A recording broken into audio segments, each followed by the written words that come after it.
বিধায়কের উদ্যোগে রোজগার ফিরে পেলেন দোকানদাররা, রেল যাত্রীরা ফিরে পেলেন স্বস্তি। ঘটনা আরামবাগ রেল স্টেশনের। 2012 সালে আরামবাগে ট্রেন চলাচল শুরু হওয়ার পর রেল স্টেশনকে কেন্দ্র করে স্টেশনের বাউন্ডারির ভেতরের পাশাপাশি বাউন্ডারির বাইরে ভাতের হোটেল, টিফিন হাউস সহ বেশ কিছু দোকান গড়ে উঠেছিল। দোকানের পাশ দিয়ে ছিল স্টেশন আসা যাওয়ার শর্টকাট রাস্তা। গত 5 মাস আগে হঠাৎ করে রেলের পক্ষ থেকে বাউন্ডারি ঘিরে দেওয়া হয়। এতে করে বন্ধ হয়ে গিয়েছিল বাউন্ডারির বাইরে তৈরি হওয়া দোকানগুলি। এক প্রকার রুজি রোজগার হারিয়ে হতাশ হয়ে পড়েছিলেন দোকান মালিকরা। সমস্যায় পড়েছিলেন শর্টকাট রাস্তা দিয়ে স্টেশন যাতায়াতকারী যাত্রীরা। কারণ বাউন্ডারি ঘিরে দেওয়ার জন্য যাত্রীদের প্রায় 2 থেকে 3 কিমি রাস্তা ঘুরে স্টেশন আসা যাওয়া করতে হতো। ফলে তারাও সমস্যায় পড়েছিলেন। তারা এই বিষয়ে কোনো পদক্ষেপ না নিলেও দোকানদাররা দ্বারস্থ হয়েছিলেন আরামবাগের বিধায়ক মধুসূদন বাগের কাছে। তিনি দোকানদারদের আশ্বস্ত করেছিলেন তাদের রুজি রোজগার ফিরিয়ে দেওয়ার জন্য। বিধায়ক রেলকে জানিয়ে অবশেষে সেই বাউন্ডারি ভাঙার ব্যবস্থা করেন। পরে রেল সেই বাউন্ডারির মধ্যে একটি জায়গা ভেঙে গেটের ব্যবস্থা করে। বিধায়কের উদ্যোগে এই ব্যবস্থা হওয়ায় খুশি হয়েছেন দোকানদাররা। রুজি রোজগার ফিরে পেয়ে বিধায়ককে কৃতজ্ঞতা জানিয়েছেন দোকানদাররা। স্বস্তি পেয়েছেন রেল যাত্রীরাও। তারা বলেন, একদিকে যেমন আমরা আবার শর্টকাট রাস্তা দিয়ে স্টেশন আসা যাওয়া করতে পারছি, তেমনই বাউন্ডারি বন্ধের জন্য আমরা ভালো খাবার পাচ্ছিলাম না।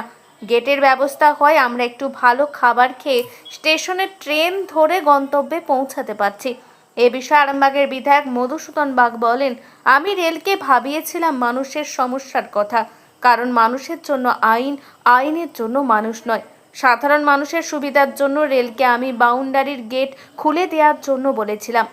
রেল আমার কথা শুনেছে, মানুষের উপকার হয়েছে, এতে আমার ভালো লাগছে।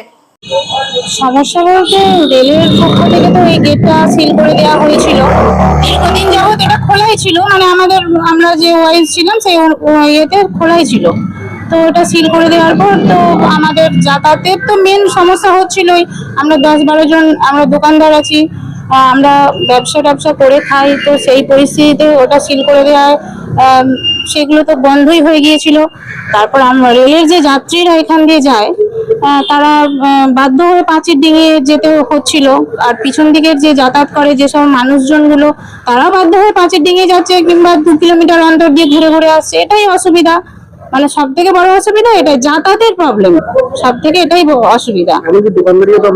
হ্যাঁ, আমাদের তো সব বন্ধ তো ছিল অবশ্যই, সবই তো প্রায় শাটার নামানোই ছিল, এখনো আছে। সেই জন্যই হঠাৎ করে বন্ধ করে দিয়েছিল। আমরা তো ভীষণ অসুবিধার মুখে পড়েছি। হঠাৎ করে বন্ধ করে দিয়েছে, আবার সেই সূত্র ধরে আমাদের সব বন্ধই হয়ে গিয়েছিল, দোকানপাতি সব যাচ্ছি ছিল। কিভাবে করলাম বলতে, আমরা বহু চেষ্টা তো করেছি, মানে দিশাহীন আর কি, সিস্টেম জানি না কিভাবে কি করব। তারপরে আমরা আমাদের বিধায়ক স্যারের কাছে গিয়েছিলাম, তো ওনাকে আমাদের সমস্যাটা জানালাম। উনি সমস্ত কিছু জেনে, সমস্ত কিছু খোঁজ খবর নিয়ে উনি আমাদেরকে একটা আশ্বাস দিয়েছেন যে না, আমি এটা আপনাদের যে সমস্যা, এতগুলো মানুষের যাতায়াত বসবাস যে সমস্যা, আমি সমাধানটা করব। আমি আপনাদের পাশে আছি, আমি সমাধানটা অবশ্যই করব। উনি সমানে ছিলেন আমাদের পাশে। আমাদের যে সমস্যা আমরা ওনাকে গিয়ে বলেছি, উনি সমাধান করেছেন। হ্যাঁ হ্যাঁ হ্যাঁ, এখন সমাধান হয়েছে। কি বলবো, আমাদের মানে ওনার কাছে ধন্যবাদ ছাড়া আমাদের বলার কিছু নেই। আমরা সকলে কৃতজ্ঞ ওনার কাছে। হ্যাঁ হ্যাঁ হ্যাঁ, অবশ্যই। উনি যদি এটা না করতেন, অবশ্যই আমাদের তো রোজগার তো প্রায় বন্ধই হয়ে যেত, কারণ আমার দোকানে শাটার নামানো থাকতো। তো তাহলে কি করে এবার রোজগারের দিকে যেতাম বলুন? মানে উনি যদি না এটা খুলতেন, তাহলে তো সব যেমন বন্ধ ছিল সেরকমই বন্ধ থাকতো। এটা আরামবাগ স্টেশন। এটা হচ্ছে পশ্চিম শিবপুর মৌজা, 14 নম্বর। আমার নাম কিয়ারা।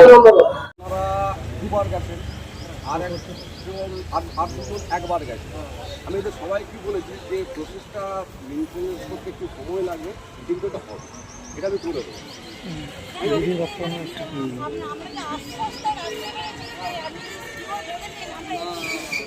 তখন থেকেই আমরা ভেবে নিয়েছি যে কাজটা হবে। হ্যাঁ, আপনি যে এত কনফার্ম বললেন যে হ্যাঁ হবে,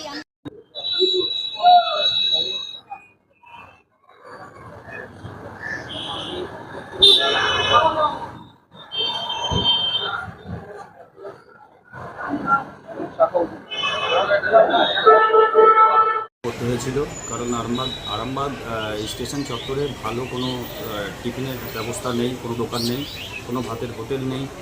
আর এটা প্রায় 5 মাস ধরে আমরা সত্যিই খুব এটা অসুবিধায় পড়েছিলাম। এই 3 দিন হলো এটা খোলা হয়েছে। এতে সাধারণ মানুষ থেকে রেলযাত্রী সবাই উপকৃত হয়েছেন। কারণ ট্রেনে ওঠার আগে কেউ টিফিন করবে, একটাও আপনি যদি দেখেন চায়ের দোকান ছাড়া একটাও কোনো দোকান নেই। এটা তো আমাদের অবশ্যই দারুণ সুবিধা হয়েছে।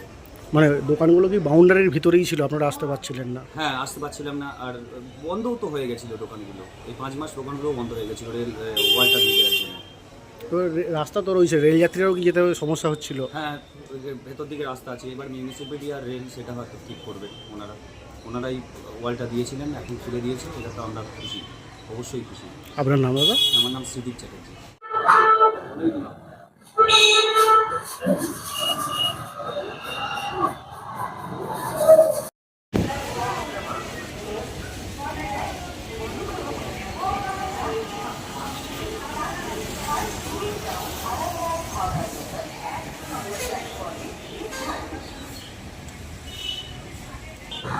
দেখুন, রেল এখানে প্রাচীর করে দিয়েছিল, মানুষের যাতায়াতের অসুবিধা হচ্ছিল।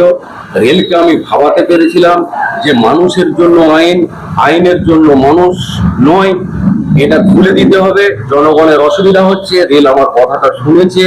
আমি এদের বিশ্বাস করাতে পেরেছিলাম যে আমি চেষ্টা করব, আমি দৃঢ়তার সঙ্গে বলছি এটা তোমাকে খুলে দেবো। আজকে খুলে দিলাম, ওরা উপকৃত হচ্ছেন। কারা সমস্যায় পড়েছিল মূলত? এখানে 14 নম্বর ওয়ার্ডে 25-30টি বাড়ি এবং এখানে স্থানীয় কয়েকজন ব্যবসাদার, 7-8টা ব্যবসাদার দ্বারা এখানে রুটি রুজি দিনের যে রুটি রুজি সেটা এখান থেকে জোগাড় করেন, সেটা তারা উপকৃত হলেন। এখান থেকে আপনি জানেন না, কাঁচিপুরকে মেয়েরা গেছে, পুরুষেরা গেছে। ভয়ঙ্কর সমস্যা ছিল। এই 1 কিলোমিটারের রাস্তা থেকে ওদের 4 কিলোমিটার ঘুরে ঘুরে আসতে হয়েছে এই 5 মাস ধরে। আজকে সমস্যার সমাধান হয়ে গেছে। এখন আরামবাগেই রয়েছে প্রাণ আইভিএফ ফার্টিলিটি সেন্টার। নিঃসন্তান দম্পতিদের মুখে হাসি ফোটানোর বিশ্বস্ত প্রতিষ্ঠান প্রাণ আইভিএফ ফার্টিলিটি সেন্টার দক্ষিণবঙ্গের মধ্যে সর্ববৃহৎ এবং সর্বপ্রথম ART গভর্নমেন্ট রেজিস্টার প্রাপ্ত আইভিএফ সেন্টার এখন আরামবাগেই। অল্প খরচে আইভিএফ পরিষেবা, বন্ধ্যাত্ব চিকিৎসার এক অভিনব অধ্যায়। প্রাণ আইভিএফ ফার্টিলিটি সেন্টার একেবারে অল্প খরচে পুরুষ ও মহিলার বন্ধ্যাত্ব পরীক্ষা, বন্ধ্যাত্ব চিকিৎসা সবকিছুই হয় আমাদের প্রতিষ্ঠানে। সুচিকিৎসার মাধ্যমে মা ও বাবা ডাক শুনতে পারবেন নিঃসন্তান দম্পতিরা। তাহলে আর দেরি কেন? আজই যোগাযোগ করুন প্রাণ আইভিএফ ফার্টিলিটি সেন্টারে। ঠিকানা বসন্তপুর, আমতলা, 2 নম্বর রেলগেট, আরামবাগ, হুগলি। যোগাযোগ নম্বর 7865858781 অথবা যোগাযোগ করুন 7908098172 এই নম্বরে।